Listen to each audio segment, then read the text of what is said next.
भारत माता की जय सिया राम। थोड़ा बोर्ड से बोला करो, जय सिया राम। राम ही राम है।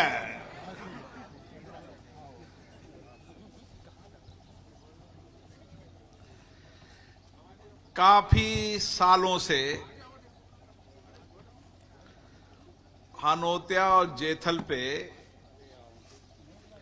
हाई लेवल पुल बने, ये बहुत पुरानी मांग है।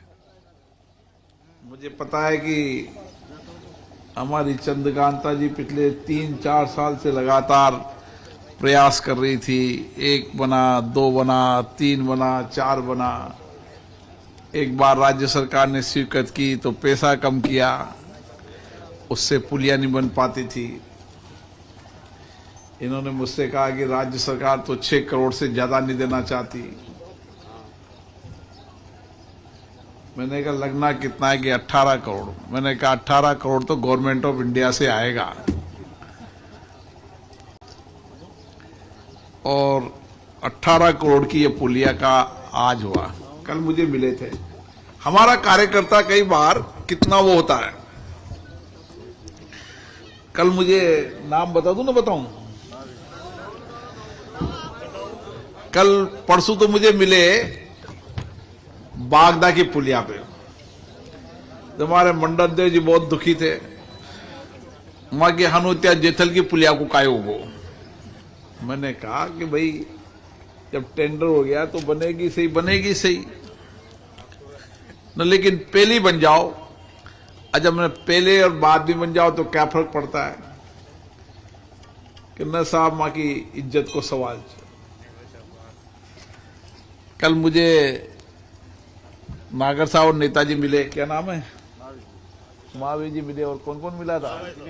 हाँ, कुशाल जी जैन वगैरह सब मिले। कल उन्होंने कहा कि वो जेथल की पुलिया में ना बन जाएगी। भाई विश्वास करो, जब मैंने कह दिया तो बन जाए। कभी टाइम लग जाता है, कभी 1 साल लग जाता है, 2 साल लग जाता है, समय लग जाता है। तो मैंने कल टेलीफोन किया सेक्रेटरी को। मैंने कहा भाई इसको कार्यकर्ताओं की इच्छा है चुनाव के पहले निकालने के, तो कल निकालो और कल आज इसकी शिलान्यास करो। देखो, आप एक बात देखो, मैं जिस रोड से आया उस रोड की हालत देखो। मतलब हालत ये है कि इस 5 साल के अंदर रोड स्वीकृत होने के बाद भी रोड का ठेकेदार रोड ही नहीं बनाता था।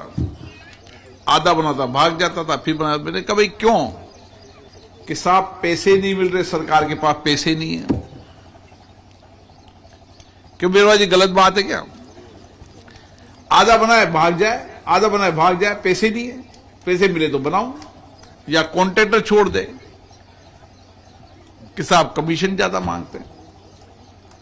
आप देखो पूरे 5 साल के अंदर जो काम कांग्रेस की राज्य सरकारों के थे, मैं कभी बोल नहीं सकता था उस समय तो, क्योंकि स्पीकर के पद पे था और मर्यादा थी। हमारे एमएलए साहब तो तेजी से बोलते थे, भाई इतनी तेजी नहीं बोलती, सही से बात बोलते हैं। 5 साल इस कांग्रेस की सरकार ने राजस्थान को दिवालिया कर दिया। दिवालिया ये हालत। मतलब कभी राजस्थान की आर्थिक स्थिति कमजोर नहीं थी। हमेशा राजस्थान फाइनेंशियल रूप से बहुत मजबूत राज्य हुआ करता था। लेकिन जो पैसा 1 रुपया और धड़ 10 रुपए खर्च कर रहे थे, कोई पता ही था। तो ये भी काम आधा, ये भी काम आधा, ये भी काम आधा, उसको भी नहीं। मोबाइल मिले तो आधा मिले, टेलीफोन मिले तो ये मिले, मतलब कुछ गेहूं नहीं मिले तो आधे को मिले। मतलब सारे इलाके के अंदर प्रधानमंत्री आवास के पोर्टल जो है उसकी गलत एंट्री के कारण राज्य सरकार को प्रधानमंत्री आवास नहीं मिल पाए। लेकिन 5 साल सरकार ने चिंता नहीं की। भाई केंद्र की सरकार तो देती है, सारा काम एजुकेशन का काम तो राज्य सरकार करती है। मतलब हालत ये थी कि मैं उनको बोलता राज्य सरकार को, वो इस पोर्टल को ठीक कर लो, ये गलत तरीके से चढ़ गई है, इसके कारण सब लोगों को प्रधानमंत्री आवास का फायदा नहीं मिल रहा, इसको ठीक कर लो, कोड ठीक करके नए कोड में डालकर सबको लोडेड कर दो, बाकी सबकी स्वीकृति मैं दिल्ली में बैठ के करा दूंगा। मैंने वहां अधिकारियों को बुलाया, मैंने कहा आप इस कोड को ठीक कर दो, नहीं तो प्रधानमंत्री आवास से सब वंचित रह जाएंगे। और आम आदमी नहीं समझता, आम आदमी तो महिला युवा को मकान नहीं मिली हो। अब उनको मैं कितनों को समझाऊंगा कि ये गलतियां राज्य सरकार की है। पिछली बार जहां जाता हूं गेहूं नहीं मिल रहा, खाद्य सुरक्षा का नाम नहीं। मैंने पहले मुख्यमंत्री को कहा, मैंने कहा आपके पास अभी 6 लाख लोग ऐसे और हैं जिनको आप खाद्य सुरक्षा का लाभ दे सकते हो। कितने? 6 लाख लोग, और 6 लाख और छांटोगे तो 6 लाख और मिल जाएंगे। जितना राज्य सरकार का आवंटन है उस आवंटन के अनुसार 12 लाख लोगों को और गेहूं मिल सकता है। गेहूं केंद्र की सरकार निःशुल्क दे रही है, केवल आपको तो एंट्री कर चढ़ाकर भेजना है कि इन 12 लाख लोगों को स्वीकृत किया जाए, और कुछ नहीं करना, कुछ भी नहीं करना इनको। इनके पैसे लग नहीं रहे, सारा पैसा मोदी जी देते थे। लेकिन पोर्टल पर आदमी चढ़ा दे और उसकी स्वीकृति 5 साल तक एक खाद्य सुरक्षा का नया नाम नहीं जुड़ा। अब महिलाएं तो समझती नहीं, मां को क्यों ना रहे हो, क्यों ना रहे हो, क्यों ना रहे हो। उसको क्या समझाऊं कि कोई सिस्टम होता है भाई, गेहूं में पोर्टल पे चढ़ाना पड़ता है, चढ़ाने के बाद स्वीकृति होती है, स्वीकृत करी नहीं राज्य सरकार तो गेहूं मिलेगा कैसे? मोदी जी जब 80 करोड़ लोगों को गेहूं देश में फ्री दे रहे हैं तो राज्य सरकार का जितना आवंटन है उतना आवंटन तो उठाए। राज्य सरकार का जितना आवंटन है वही नहीं उठा रही राज्य सरकार, तो गलती उनकी है या नहीं है? कोई बताने वाला नहीं। हम एक एक व्यक्ति को क्या समझाएं? मैं 5 साल तक कई चीजों के लिए लड़ता रहा, कई चीजों के लिए। फसल खराब हो जाए तो रिपोर्ट नहीं भेजे दिल्ली के अंदर, मैं ना ओलावृष्टि हुई, आपको केवल रिपोर्ट भेजनी है कि 33% से ज्यादा खराब हुआ, बाकी 100% गवर्नमेंट ऑफ इंडिया पैसा दे रही, तुम्हारा पैसा नहीं लग रहा, पर रिपोर्ट भेजेंगे 25% की भेज देंगे। अब नियम 33% का है, 25% भेजोगे तो कैसे लोगों को मुआवजा मिलेगा? लेकिन भेजना नहीं चाहते थे, पैसा उनका एक नहीं लग रहा था। आप देखो हालात ये थी कि मैंने ऐसे सिस्टम राज को कभी नहीं देखा जहां सारा सिस्टम कोलैप्स हो रहा, कोई देखने वाला मालिक ही नहीं, कोई समझना चाहता नहीं, देखना नहीं चाहता, सुपरविजन नहीं करना चाहता। मंत्री जो लास्ट में आया, जो नगर धमाधम खींचो काटा, बस उसी में लगे रहे, आओ जो दे जा, आओ जो दे जा। रोड का पैसे नहीं, टेंडर बना देंगे 100 करोड़ के, और 100 करोड़ के पैसे 1 करोड़, और टेंडर बना दिया 100 करोड़ का, उन्हें का दे जा यार, तू तो फिर आगे जो दिखी जाओगे, आगे की सरकार तुम्हारी आनी कोई ना, जो निमटता रहेगा। ऐसी हालात कर दी थी। अब ऐसी हालात के अंदर हम क्या करें? मैं पूरी कोशिश करके एक एक चीज को देखता था, एक एक चीज को बारीकी से। मेरे यहां 3-3, 4-4 IAS ऑफिसर केवल इसलिए करते थे कि वो कोटा बूंदी का काम विशेष रूप से देखते थे, एक एक चीज की मॉनिटरिंग करते थे। ये पुलिया भी अगर हम 24 घंटे मॉनिटरिंग नहीं करें ना तो 2 महीने लेट होती, लेट तो 2 ही महीने होती आचार संहिता, लेकिन 24 घंटे मॉनिटरिंग, सुबह कहां पहुंची फाइल, शाम को कहां पहुंची फाइल, आज मीटिंग होगी क्या, मीटिंग होगी चीफ इंजीनियर के पास पहुंच गई क्या, वर्क ऑर्डर जारी हो गया क्या, काम बताया, जब जाकर काम होता है। क्यों इतनी मेहनत करना पड़े? मैं क्यों करना पड़े बताओ आप मेहनत? हालत ये है लेकिन अब आप चिंता मत करो, अब समय भी बदल गया, राज भी बदल गया है, दोनों चीजें बदल गई है। अब राजस्थान में भारतीय जनता पार्टी की सरकार है और दिल्ली के अंदर मोदी जी का शासन है। फिर अब देश बदलने वाला है। मतलब जिन रोडों पे आऊंगा ना, 5 साल बाद इस कोटा बूंदी के हालात, दिशा और दशा को परिवर्तन कर देंगे 5 साल के अंदर। जब रोड पे निकलो तो मुझे कोई समस्या का कागज न दे। जिस गांव में खड़ा हूं, सबके वहां की समस्या को समाप्त होगी जब तक विराम और विश्राम लेने वाला नहीं हूं। मैं भी अब की बार ठान चुका हूं कि कोटा बूंदी को देश का मॉडल संसदीय क्षेत्र बनाऊंगा। लोग देखने आएंगे यहां पर। और आप चिंता मत करो ये छोटे मोटे कामों की, सब मेरे पर छोड़ दो। केवल नाम लिखो, मुंह जवानी बात मत करो। मुंह जवानी कंप्यूटर नहीं है मेरे पास। कोई समस्या लिखो, गांव का नाम लिखो, टेलीफोन नंबर लिख दो, कागज दे दो, बिना साइन मत करो। 50 नाम पता टेलीफोन साइन कर देगा 50। टेलीफोन नंबर 1 कोई ना मांगा। आदमी बात किससे करोगे भाई? क्या समस्या समझोगे तो सही ना। पहली समस्या का पहले समझेगा तो सही ना भाई, क्या समस्या है, क्या हो सकता है, क्या हो सकता है। इसलिए कागज लिखो तो टेलीफोन नंबर जरूर लिखो। हमारे यहां आड़ोती में क्या है, कागज साइन करेगा 50, टेलीफोन नंबर 1 भी न लिखा, वहां ढूंढते हो कागज की न दियो। 2 बात नोट कर लो, हर काम का नाम लिखना, कागज लिखना, टेलीफोन नंबर, पूरा एड्रेस लिखना, ताकि हर कागज का जवाब आप तक आएगा। होने वाला होगा तो भी, नहीं होने वाला होगा तो भी, लेकिन जवाब जरूर आपके पास आएगा कि इस काम की क्या प्रोग्रेस रिपोर्ट हुई।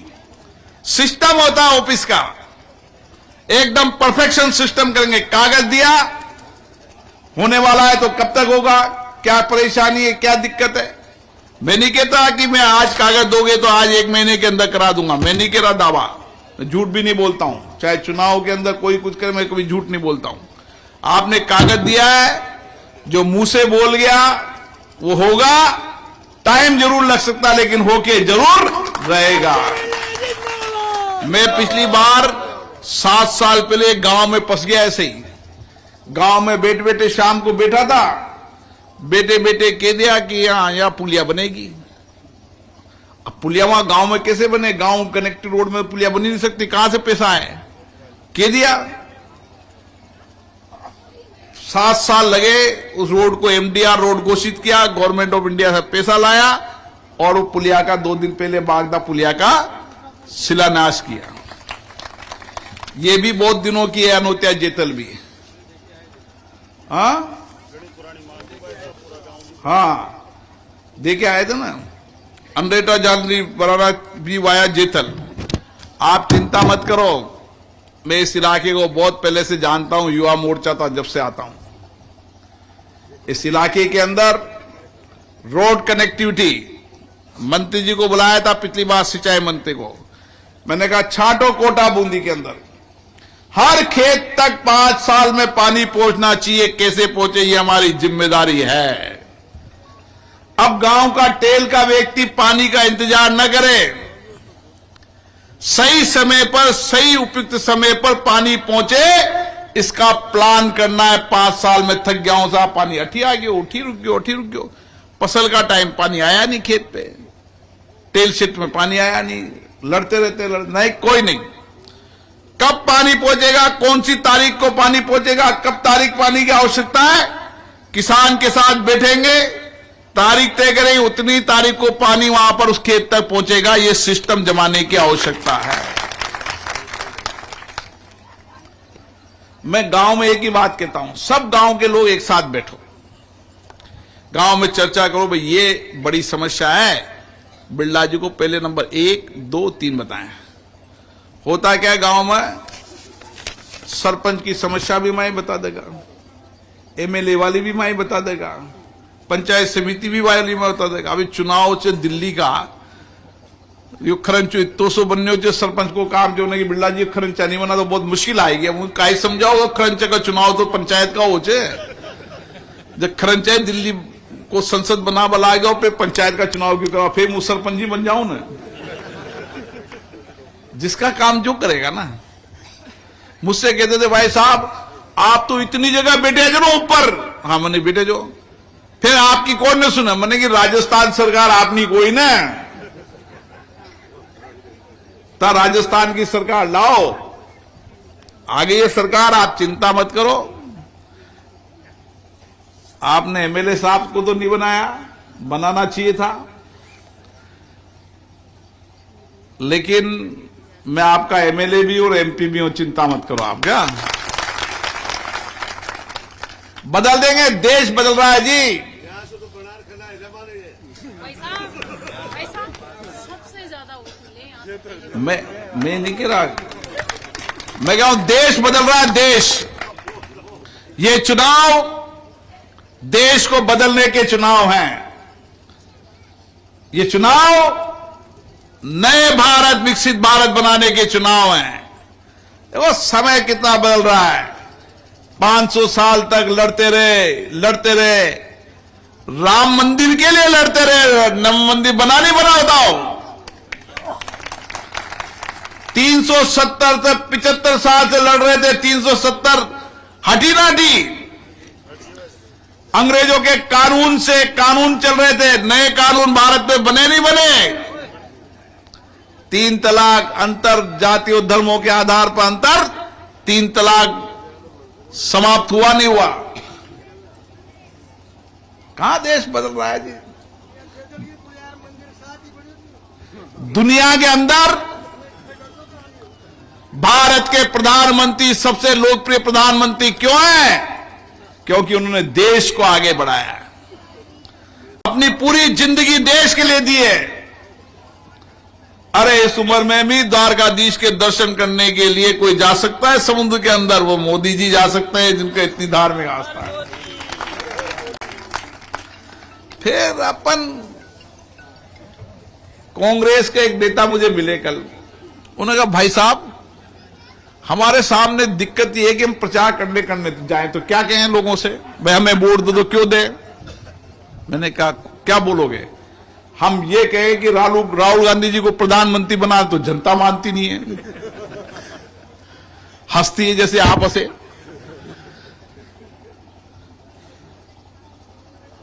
हमारी सरकार बनाओ तो जनता कहती है सरकार तो मोदी जी की बनेगी। तो काय खेमा मां हम क्या कहें? अच्छा एक वो क्या कह के वोट मांगने आएंगे, क्या वोट के आएंगे न, काय खेगा होगा। सरकार तो मोदी जी की बन रही है, प्रधानमंत्री मोदी जी बन रहे हैं, राजस्थान में सरकार अपनी बन रही, क्या कहेंगे?